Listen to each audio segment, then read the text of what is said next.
I've seen a lot of strange things in my 15 years wearing a badge, but nothing prepared me for the sight of Brenda Caskill, HOA president and self-declared community standard bearer, standing over the bloodied body of my prize steer, grinning like she'd just won a damn carnival game. She called it a harmless community hunting event, on private land, without a permit, during calving season. I stood there in my boots, the morning sun casting long shadows across the misty pasture, and felt something I hadn't in a long time. Real, bone-deep rage. Not just for the animal, not just for the lawlessness, but for the sheer, smug audacity on her face when she looked me dead in the eye and said, "Well, maybe now you'll finally mow that ugly patch behind your shed." 3 weeks earlier, Brenda had just been the annoying lady with the clipboard and a condescending tone. The kind of woman who bakes oatmeal cookies with a passive-aggressive note taped to the container. She had a voice that could curdle milk and a smile sharp enough to slice a watermelon. She wasn't elected to the HOA. She installed herself after badgering the last board into early retirement. One by one, they just stopped showing up to meetings. Brenda said it was stress-related. I say it was survival instinct. I moved to this quiet corner of Tennessee for peace, privacy, and a little land to raise cattle. Not for war with a suburban tyrant armed with color-coded violation slips and a god complex. It started small. A notice on my mailbox about inconsistent grass length in the side yard. Not overgrown, not weeds, just inconsistent. I shrugged it off. Then came a fine for having non-standard fencing material. A single panel of wire I used to separate calves from the main herd. $50. Then a citation for agricultural odor violations, whatever the hell that means on a ranch. I tried to laugh it off. She was bored, maybe lonely. A harmless control freak, I told myself. Then she towed my truck, claimed it was an eyesore because I'd left it in the gravel driveway for more than 48 hours. I parked it there every week during fence checks, had for years. But one call from Brenda, and it vanished. I had to track it down at the impound, pay $275 to get it back, and found a HOA sticker on the windshield when I did, smugly stamped with the phrase, "We keep things beautiful." The community was starting to whisper. Folks who once waved from their porches now avoided eye contact. Word was Brenda had fined a single mom 4 times in a month for letting her kids leave sidewalk chalk drawings, cited an elderly couple for having a flag too faded, mailed out leaflets demanding uniformity and discipline. At the community pool, she'd actually measured swimsuit lengths with a ruler. No one questioned her. Not after what happened. To the McCarthys. See, the McCarthys were the only ones brave or foolish enough to fight back. They refused to repaint their shutters the exact shade of approved colonial pine. Brenda sued them. Full-on lawsuit. Legal papers, court dates, claimed they were damaging community morale. The court tossed it, but not before they'd spent $2,000 in lawyer fees. They sold their house and moved within a month. After that, everyone fell in line. Everyone except me. And Brenda hated that. She started showing up unannounced, snapping pictures from her golf cart, calling animal control on my ranch dogs, writing me up for unauthorized equipment storage when I left a wheelbarrow in view of the road. She got bolder, nastier, almost gleeful. "You might be the sheriff, Ethan," she'd said one afternoon while inspecting my garden with binoculars, "but I'm the law here." I didn't rise to it. I knew her type, power-drunk, insecure, desperate for control over something. I filed every notice, documented every fine, and quietly started building a case. I wasn't going to bark. I was going to bite when it counted. But last night, she crossed a line she couldn't uncross. I'd heard the shots around midnight. Thought it was a coyote or a drunk kid with fireworks. But this morning, I walked out to find the wreckage. 4 of my cattle dead, tags missing, blood soaked into the dirt. Brenda's SUV parked by the edge of the property. Camp chairs, thermoses. A sign posted in the grass. Community Wildlife Day, RSVP Brenda. When I confronted her, she didn't deny it. They weren't marked clearly, she said, sipping coffee from a mug that said Queen Bee. And there was no signage. For all I knew, they were wild. Besides, you never filed your livestock disclosure paperwork with the HOA. That's technically a violation. I looked down at the hand-painted sign my niece made that read, Ethan's Ranch, private property, nailed to a post, right beside the body of a cow named Nellie, shot between the eyes. I've seen calculated cruelty before, but what I saw in Brenda's face wasn't malice, it was indifference. Like this wasn't real to her, just another box to check. She thought she could do anything, get away with anything. But Brenda didn't know two things. 1. Those cattle were registered livestock under state protection laws. Killing them is a felony, a serious one. And 2, I'm not just Ethan. I'm Sheriff Ethan Rourke. And I don't bluff. She walked back to her SUV with a little smirk, humming a tune I couldn't place, leaving muddy boot prints over the gravel. I didn't stop her. Not yet. I just stood there, hands in my pockets, letting the scene burn itself into my mind. Every detail, every moment. I knew I'd only get one shot to take her down, and it had to be perfect. So I let her think she'd won. Let her think she was untouchable. But what Brenda didn't see, what no one saw, was the man in the blue windbreaker crouched behind the fence with a long-lens camera and a parabolic mic, the one I'd called in from the state. Because this morning wasn't just the end of Brenda's petty rule. It was the beginning of her downfall, and I had everything I needed, almost, except the one piece that would bring it all crashing down, and I knew exactly where to find it. Brenda's weakness wasn't hidden behind a locked door or buried in some file cabinet. No, it strutted around every Saturday at 9 a.m. in full view of the entire neighborhood. The Regency Hills HOA Beautification Committee, which Brenda ran like a cult leader with a Pinterest addiction and a ruler in hand. They met by the Rose, garden near the community center, a place so aggressively curated it felt sterile, too perfect. Not a leaf out of place, not a single weed, and certainly no opinions that deviated from Brenda's. Her disciples, 3 women and 1 very nervous-looking man, hung on her every word, nodding along like bobbleheads as she laid out the week's aesthetic priorities with military precision. It was the only time she let her guard down, surrounded by admiration. She got sloppy there, talked too much. So I watched, stayed back, took notes, waited for her to slip. The day after she killed my cattle, she was out there like nothing happened, in a lemon-yellow pantsuit with matching heels that sank into the turf, clipboard in hand, laughing, like she hadn't just committed a felony on my land. I watched her point at a hydrangea and frown like it had personally insulted her. Then she turned to her committee. I want this whole section replanted. Too chaotic, she declared. It's giving me stress. Don't we need to get approval from the grounds board? One brave soul asked. Brenda's voice went flat. I am the grounds board now, since Janice moved to Ohio. Word was Janice left after Brenda tried to evict her for having gnomes. But that was the moment it hit me. Not just what she was doing, but how she was getting away with it. Brenda wasn't following the rules. She was the rules. Half the board positions were empty, and she'd rewritten the bylaws to allow temporary appointments without a vote. She'd stacked committees with yes women. She forged authority in absence, filled power vacuums with her own bureaucracy, and no one questioned it because Brenda was the type who weaponized confusion. She buried truth under paperwork, drowned dissent in doublespeak, told people what they were allowed to think, then punished them when they thought otherwise. But there's always a trail, and I just found the thread. The next morning, I drove into town to visit someone Brenda probably forgot existed, Douglas Weller, the original developer of Regency Hills, 83, bitter and mean as hell, but sharp. Lived alone above an old hardware store, still technically the landowner of the community's common areas. I brought him a bottle of bourbon and a copy of the HOA's rewritten bylaws.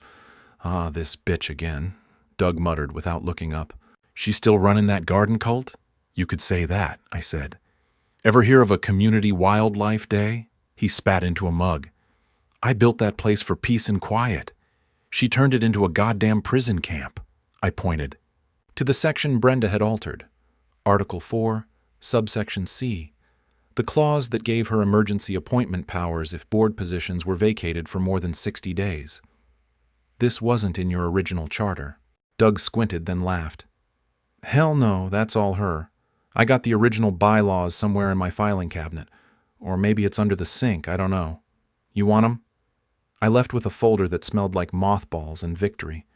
But I still needed more. Proof she'd used those fake appointments to push illegal votes. Paper trails, meeting minutes. I knew where she kept them. Her garage filing cabinets, which she'd had repainted HOA gray and labeled with phrases like enforcement logs and resident deviations. I couldn't touch them. Not yet. But Brenda made a mistake. She hosted an HOA mixer that Friday night, right in the clubhouse next to the pool she'd banned toddlers from for splashing too enthusiastically. Said it created unbalanced water displacement. I didn't RSVP. Just parked nearby, watched from my truck as 100 people showed up with fake smiles and potato salad, each one too afraid to skip. Brenda floated through the crowd like a queen on her coronation day, complimenting lawn stripes and reciting garbage about community elevation.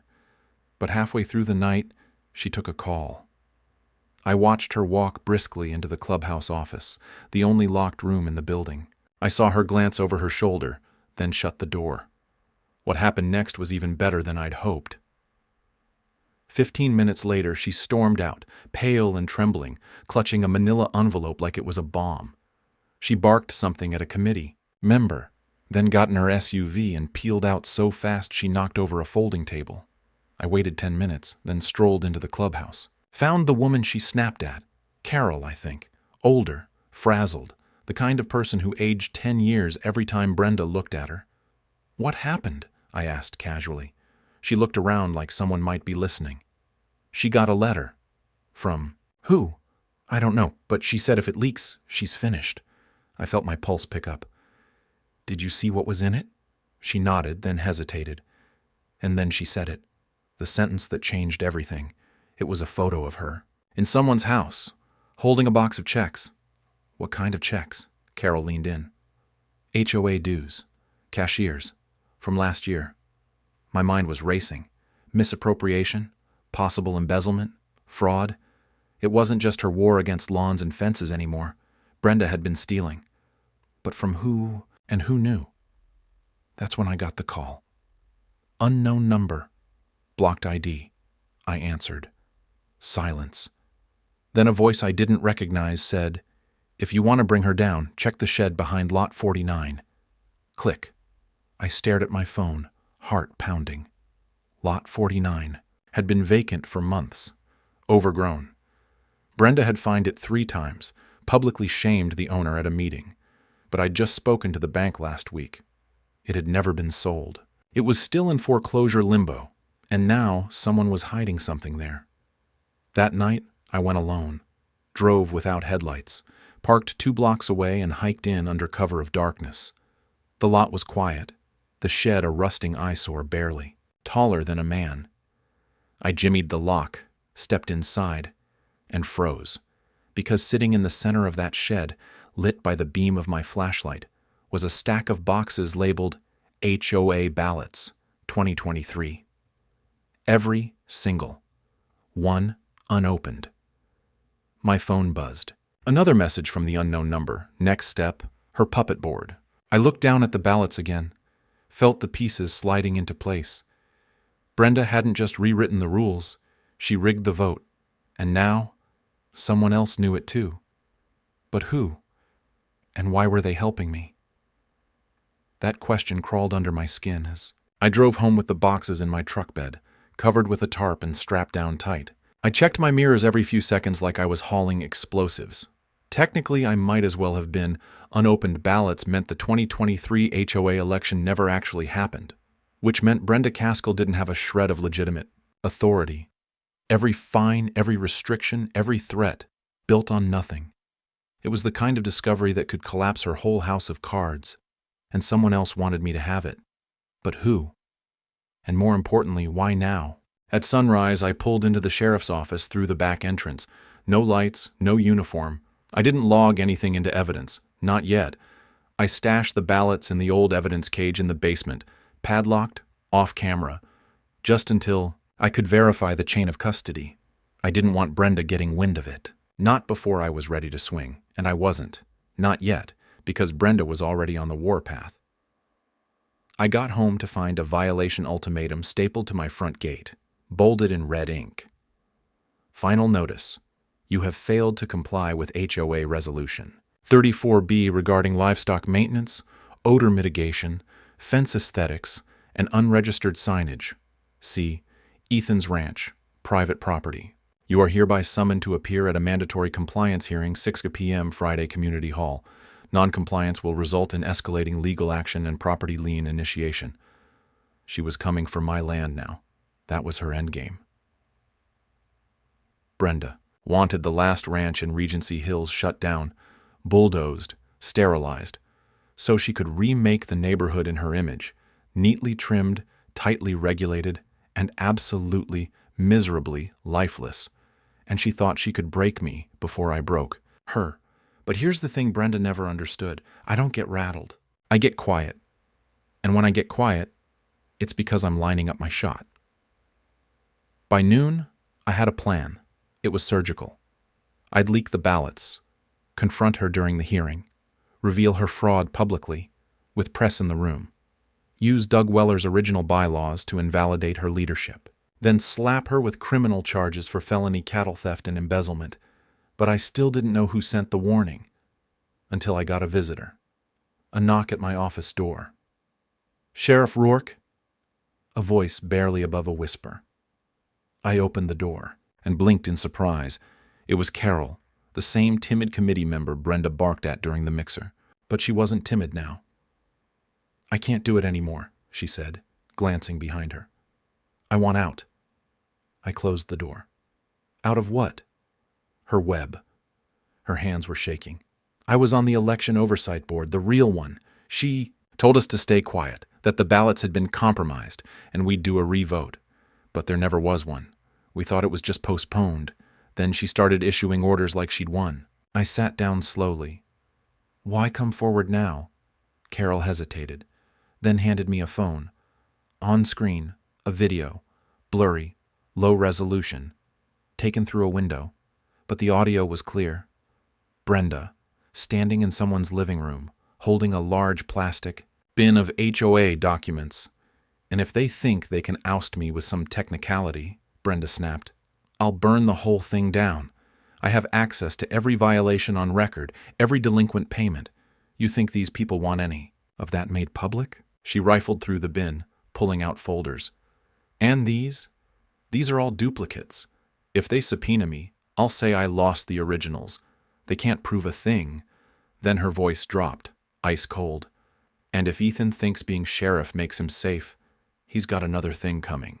I know about his brother." I froze. Carol looked up at me, confused. "Who's your brother?" But I couldn't answer, because Brenda had just made this personal. No one talked about Mike, not since the accident. Not since the night he drove, drunk, and wrapped his car around a pine out on Route 7. Everyone knew, but no one used it. Not like that. Brenda did. She had no line she wouldn't cross.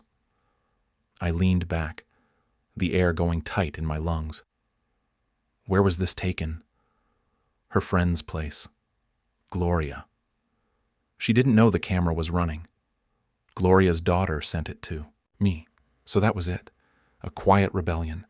A leak from the inside. People cracking under Brenda's thumb. And now, they were turning. But Brenda wasn't slowing down. She was doubling down. That night, she held a community emergency meeting with an agenda so aggressive it might as well have been written in blood. Topic 1.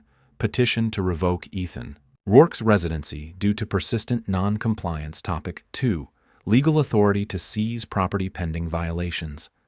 Topic 3. Vote to declare Regency Hills an agricultural-free zone.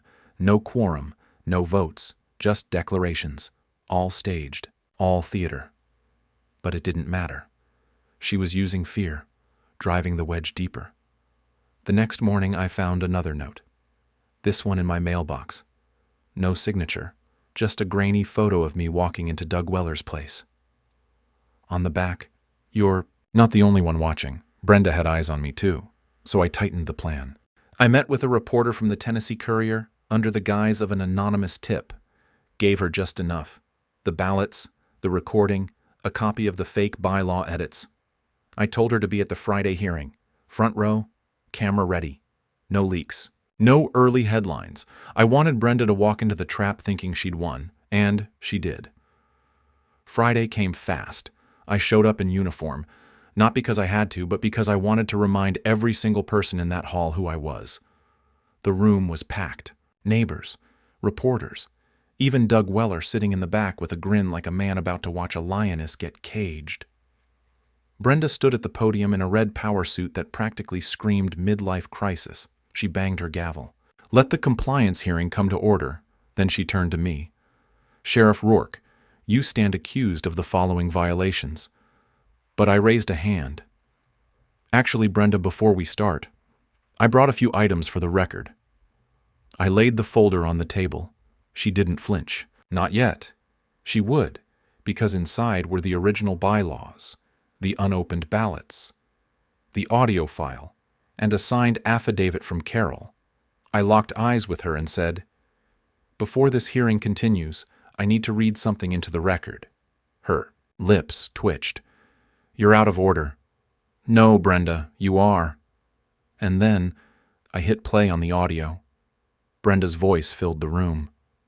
And if Ethan thinks being sheriff makes him safe, gasps, murmurs. Someone stood up, Brenda's face drained of color. I turned to the crowd. This isn't just about violations. This is about corruption, fraud, intimidation. And what you're about to hear next proves it, beyond any doubt. But before I could finish, a hand shot up in the crowd, a tall, wiry man in a suit. "I'm going to have to stop you there, Sheriff," he said smoothly. Brenda blinked in confusion. "Who the hell are you?" The man stepped forward, flashing a badge. "Special Agent Lyle Mercer, Federal Housing Authority." He held up a folder. "Ms. Caskill, we have reason to believe you violated multiple federal housing statutes. We'll need you to come with us." The room went silent, but Brenda didn't move. Instead, she smiled and said, "Oh, Sheriff, you really think I'd keep everything in the ballots?" She reached into her briefcase and pulled out a signed confession. Not hers. Mine, or at least a forged one. Typed, dated. Signed, in my name. Confessing to systematic harassment and targeted abuse of authority against the HOA president. I stared at it in disbelief. Brenda's grin widened. "This isn't over, Ethan." And in that moment, I believed her. For one breathless second, all the pieces threatened to come crashing down. The ballots, the recording, the original bylaws.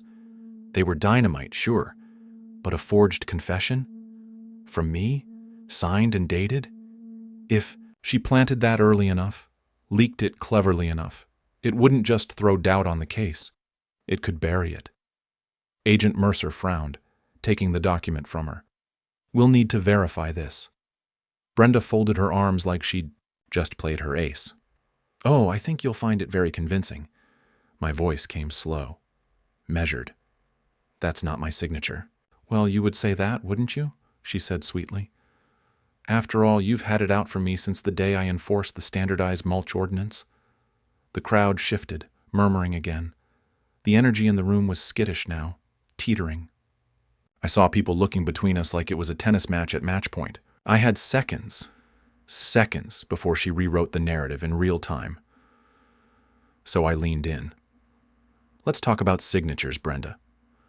I motioned toward the boxes behind me, the ones full of unopened ballots. Agent Mercer turned his gaze, sensing a shift. "These," I said, "are the official Regency Hills HOA election ballots for 2023. Every single one, sealed, unopened, uncounted. Brenda never held a legitimate vote, not once." I pulled out one envelope, holding it up, which means everything she's done since. Every policy, every fine, every threat. It's all fake.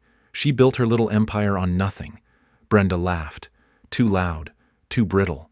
"That's absurd. We held that election. I have minutes. I have vote tallies." Typed. By you, I cut in.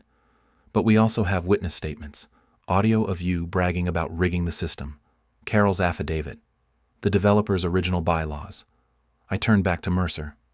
We also have cause to believe she's been misappropriating dues and coercing silence through threats of fabricated violations. Brenda opened her mouth, but Mercer held up a hand. He was reading now. Fast. Focused. Ms. Caskill, he said calmly. Do you have any documentation that shows a certified third-party audit of these ballots or a record of the vote count? Her smile cracked. I oversaw the process myself. As acting board chair, convenient, Mercer replied. Also irregular, and in direct violation of your own charter. He snapped the folder shut. We're going to need a formal interview. Immediately. Brenda stiffened. You can't just take me. I haven't, he said. Yet. She stepped back, clinging to that smug tone like a lifeline. You'll regret this. All of you. He's manipulating this entire community. Don't you see what he's doing? He hates order. He hates standards. But no one stood. No one nodded. Even her faithful bobbleheads in the front row sat frozen. Her power was unraveling, and fast. Gloria, she barked suddenly. Tell them what you saw. Gloria looked away. Brenda's voice shrilled. Carol? Carol lowered her head. Frank, anyone? Silence. And that's when her face changed. She wasn't a dictator anymore. She was a woman surrounded by people who'd finally stopped pretending to be afraid. I walked up to the podium, quietly, and slid a manila folder toward Mercer. Inside, a handwriting analysis report. Dated, notarized, comparing my signature to the one on the confession Brenda had forged. A perfect mismatch. Mercer scanned it, looked at Brenda. You forged this? Brenda's mouth opened. No sound. Forging. A statement from law enforcement is a federal offense. Still, no words. So I leaned in, just close enough for her to hear. You should have stuck to hydrangeas. They took her out in cuffs. Not quick, not quiet. She made sure of that, ranting about conspiracy, corruption, and measuring tape standards as she was led through the crowd. She tried to make it a spectacle. But no one clapped. No one looked her in the eye. Outside, the sky had turned that soft pink-orange of late evening, the kind that makes the edges of the world glow. I stood on the steps of the community hall, watching. Brenda's SUV, now driven by a federal agent, pull away for good. The people came out in ones and twos, quiet at first, then bolder. Carol approached me with tears in her eyes, mumbling thanks. Doug Weller offered me a cigar. Someone started clapping. Then another, and another. The next week was a whirlwind. The entire HOA was placed under review. Brenda's bylaws were shredded. The original ballots were counted and documented by an independent monitor. Turns out, she lost the real election, by a landslide.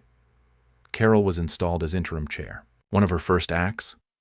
Reversing every fine issued under Brenda's false authority. Every lien dropped. Every family apologized to. HOA meetings opened up again. This time, with actual voting. Real voices. The pool reopened. The gnomes came back. People started waving to each other again. The biggest change? They stopped being afraid to disagree. I didn't want a statue, didn't want a plaque. But the community did throw a barbecue in my honor. Someone brought a cake shaped like a clipboard. Someone else showed up dressed as Brenda with a yardstick and a crown. It was healing. But make no mistake, her shadow didn't vanish overnight. The aftermath lingered. Lawsuits, audits, a long trail of damage to repair. Some neighbors still triple-checked their front lawns, worried some ghost version of Brenda might reappear with a fine in hand. But slowly, peace returned. And one morning, weeks later, I found a letter in my mailbox. Handwritten. Neat. Sheriff Rourke. You may have saved the community, but deep down, they were always waiting for someone else to do it. That's how people like me thrive. Sincerely, Brenda. P.S. I still think your fencing is ugly. No return address, no forwarding info. I read it twice. Then I lit it on fire. Let it burn in the same rusted barrel where I once tossed her first fine. And as the paper turned to ash, I looked out over my pasture, my land, my rules, and thought she really should have read the livestock disclosure form because it has a big red warning at the bottom. Tampering with livestock may result in criminal charges, especially if the owner is the sheriff. Poetic, really. She thought she was untouchable. Turns out she just hadn't been touched yet.